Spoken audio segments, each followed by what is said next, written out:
So I got two die-cast aircraft here. I have a corgi in Vought F4U Corsair in the 1/72nd scale, and also another corgi Vought F4U 1D Corsair.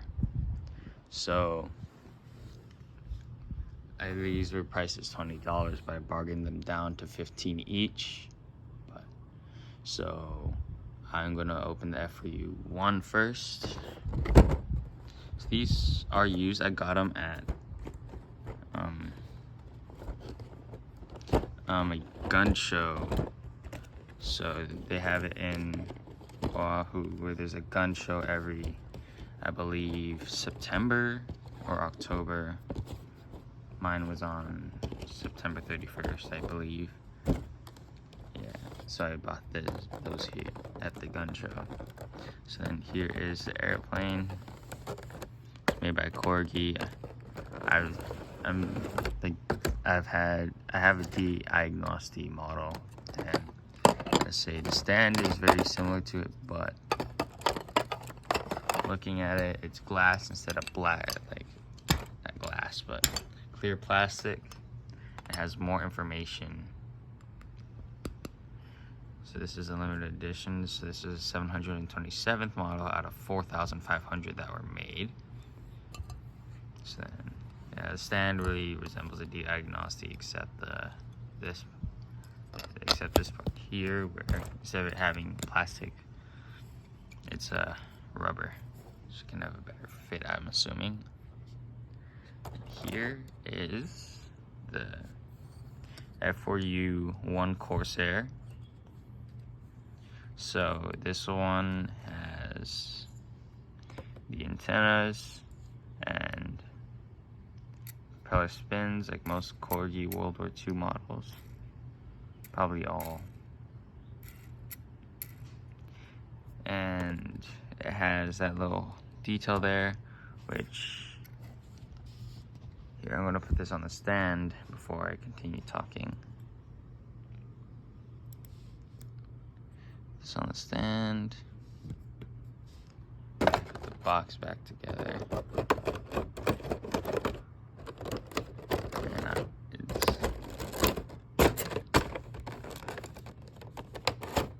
And yeah, I'm struggling to keep this on the stand. Yeah, but so I was gonna say, this little hole in the wing right here is actually detail on the F4U Corsair in real life. So in the F4U Corsair and later models like the FG1 Corsair, they had this little hole in the wing where because it was really hard to get in the aircraft. So in certain models of the F4U Corsair, they made holes in the wing so it could assist them going inside the aircraft. And then also the cockpit. It looks more like it reminds me a lot of a more of a Razorback.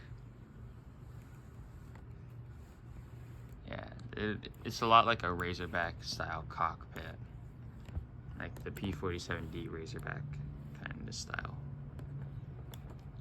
But yeah, so this is, gotta say, pretty good detail. Nice look on it. The under has two-toned wings where it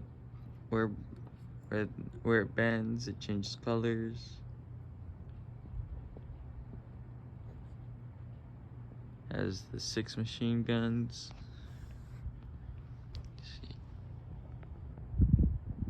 You can see the engine inside, painted all black.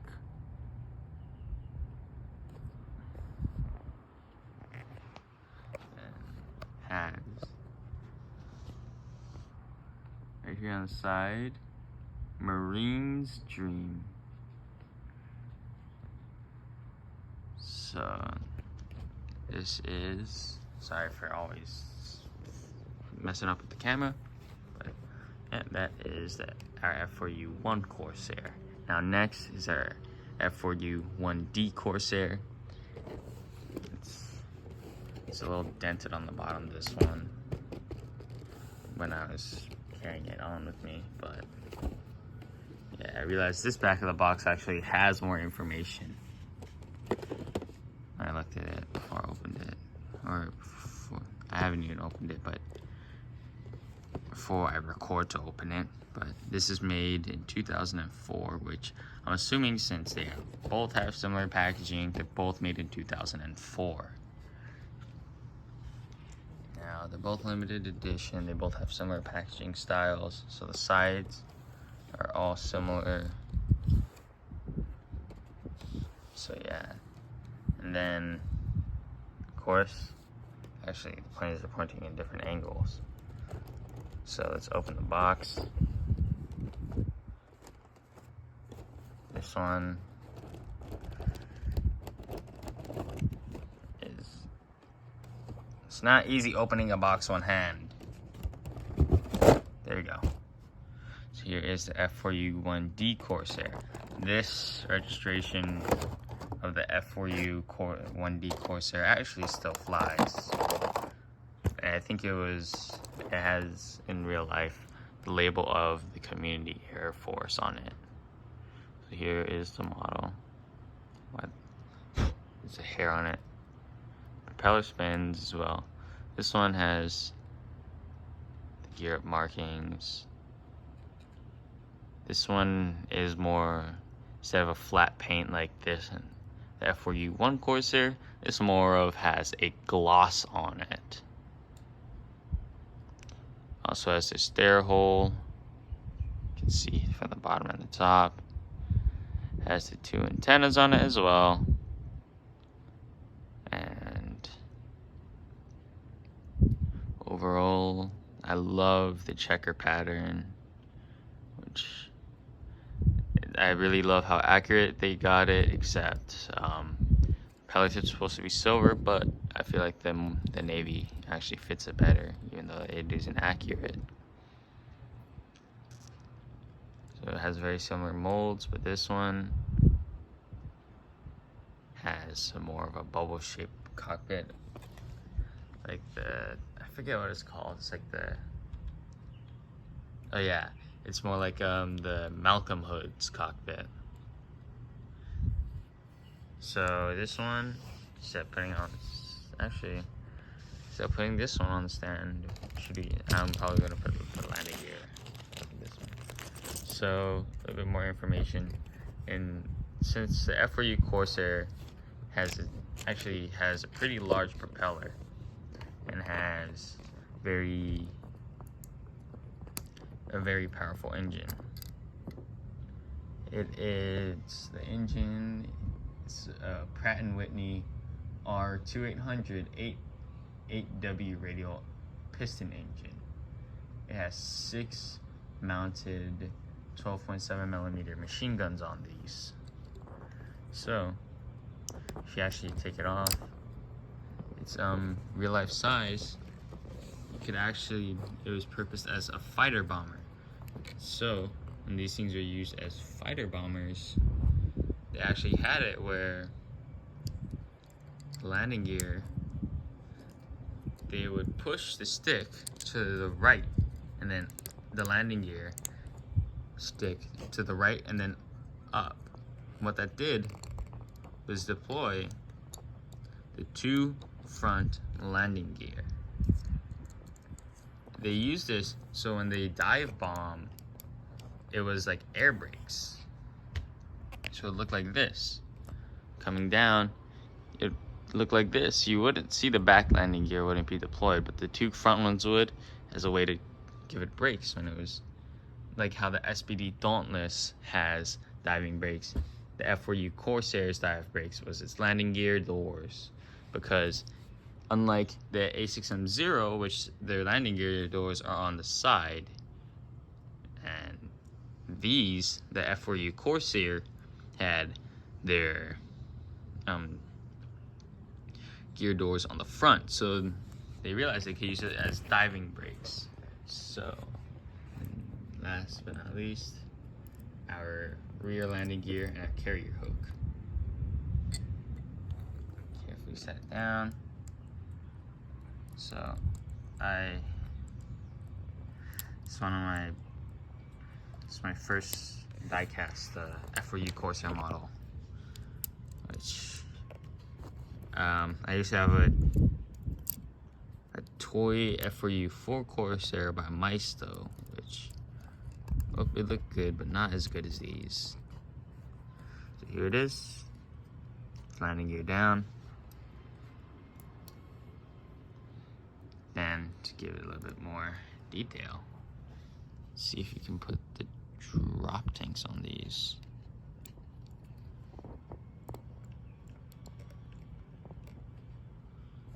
And drop tank number 2. Here it is. There's the F4U 1D Corsair with everything on it.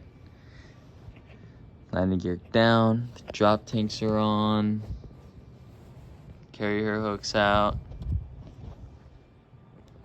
pilot's in the plane, ready to roll. So, I am gonna show you, I have a 1/72 A6M2B Model 21-0, which these planes are really a big, immense size. So,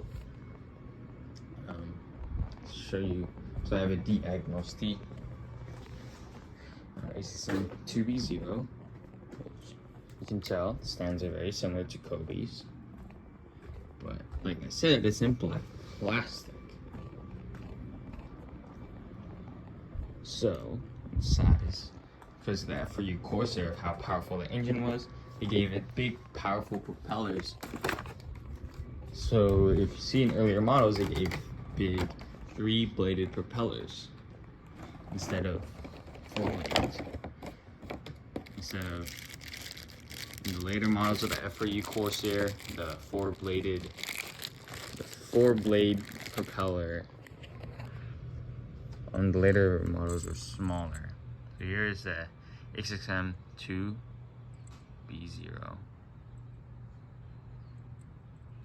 You can tell, actually, in the diagnosti models, you can take the propeller off. So comparing this to F4U Corsairs, look how much smaller one propeller blade is than a regular Corsair propeller. And also,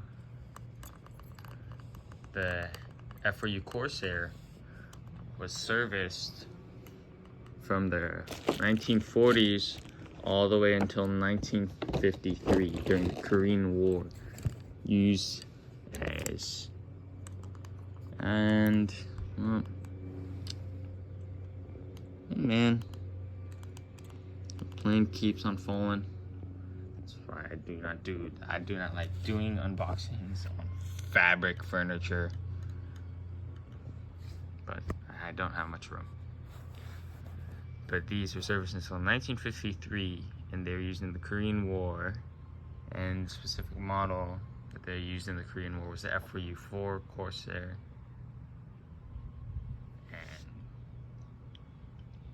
And other models that weren't well, and there was a few F4U Corsair models that weren't as well known, like the FG1 Corsair, which is in the Air Zoo. I forget where the Air Zoo is, but yeah, they have the FG1 Corsair displayed in the Air Zoo, which is, I believe, a British-made version, because the British used them as carrier-based aircraft instead of the Americans during the early war, because they didn't like the design for landing, because it was hard and commonly caused crashes because of how long the nose of the aircraft was. I'm not really accurate with these. But yeah, they use the British found a way to land these better, called crabbing, which that means the airplane, instead of, you can see how long the nose is, instead of the airplane coming straight in for a landing, you'd have it where it would come in at a slight angle like this and straighten out last second, so they can see where they're actually going for, and then straightening out for a straight landing. So at one point I will try to get a die-cast FG1 Corsair to compare between the F4U Corsair instead of the F4U-1D, so I can compare the old model to the late war model, and then I'll get an F4U Corsair to compare to the newest version of the Corsair, which I hope you had a fun time, not fun time, but enjoyed watching the video, because I just put a tad bit of information in here about the Corsair. My phone has some tad bit of information about the F4U Corsair, and I hope you learned something about the Corsair. But if you did not, well, you're pretty good at learning what the Corsair does. So, hope you will enjoy some of my other unboxing videos. I'm going on a vacation to Kauai, where there is actually a hobby store at the Hilton Hotel in Kauai. So over there, you can purchase model planes, which I will be planning to either purchase die-cast airliners or plastic or die-cast World War II aircraft models, like these beautiful little aircraft here. See you for the next video. I will plan my next video to be a P-40B Warhawk.